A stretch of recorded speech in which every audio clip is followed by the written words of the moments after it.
Praise the Lord. मी अमृता सुरवसे. सुंदर अशा दिवसासाठी मी खरंच देवाचे खूप आभार मानते.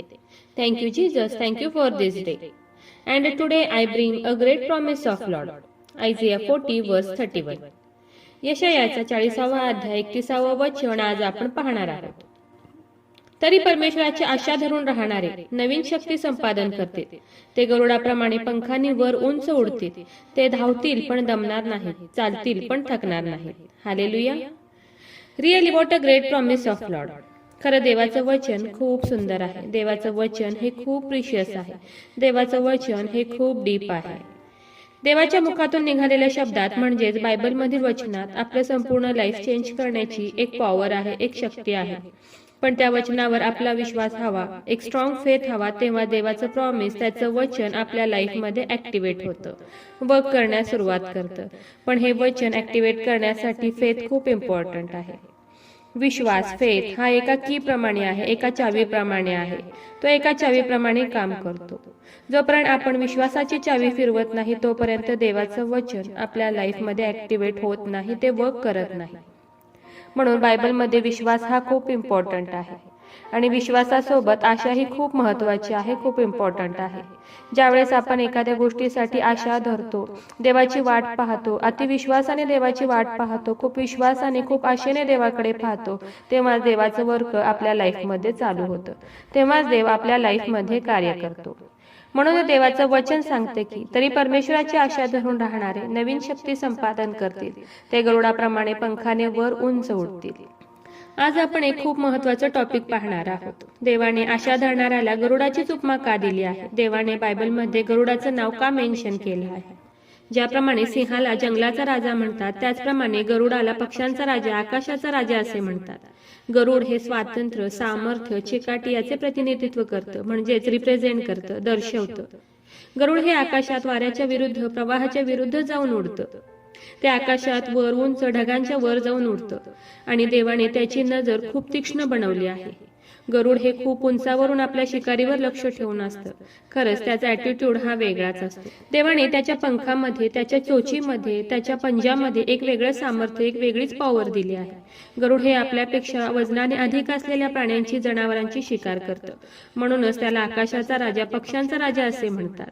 येथे गोष्ट आपल्याला कळते ती म्हणजे ज्यावेळेस गरुडाचं वय होत जातं, त्याचं वय वाढत जातं, त्यावेळेस त्याची शिकार करणारी जी लांब चोच असते ती अधिकच वाकू लागते, बेंड होते. त्यामुळे त्याला आपल्या चोचीने शिकार करता येत नाही.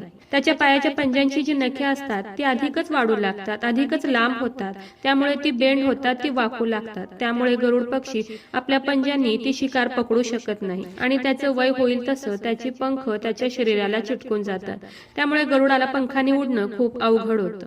पण येथे एक ट्विस्ट आहे. हा पिरियड ईगलसाठी खूप हार्ड असतो. ही सिच्युएशन त्याच्यासाठी मरण्यासारखीच असते. जर ते उडू शकत नाही, शिकार करू शकत नाही तर ते जगणार कसं? मग गरुड आपली चोंच दगडावर मारून मारून तोडून टाकलो. आपल्या पायांची जी वाढलेली नखे असतात तो दगडावर, झाडांच्या बुंध्यावर मारून मारून तोडून टाकतो. आणि खरंच तो टाइम ईगलसाठी खूप हार्ड टाइम असतो, खूप पेनफुल टाइम असतो. पण ईगल माघार घेत नाही, ईगल हारत नाही. तो आपली चोंच व आपली नखे दगडावर मारून मारून तोडून टाकतो आणि मग हळूहळू त्याला नवीन चोंच येण्यास सुरुवात होते, त्याला नवीन नखे येण्यास सुरुवात होते. आणि ज्यावेळेस त्याला नवीन चोंच येते त्यावेळेस तो आपल्या चोंचीने आपले पंख तोडून टाकतो. तेव्हा त्याला नवीन पंख येण्यास सुरुवात होते. आणि मग पुढे काय? मग पुन्हा त्याची स्ट्रेंथ रिन्यू होते, त्याला नवीन शक्ती येते आणि तो पुन्हा आकाशात उंच भरारी घेतो. तो दमत नाही, थकत नाही, तो फक्त उडतच राहतो. म्हणून वचन सांगते की परमेश्वराची आशा धरून राहणारे नवीन शक्ती संपादन करतील. ते गरुडाप्रमाणे पंखाने वर उंच उडतील. ते धावतील पण दमणार नाही, चालतील पण थकणार नाही. हालेलुया. पण कोण गरुडासारखी नवीन शक्ती संपादन करेल?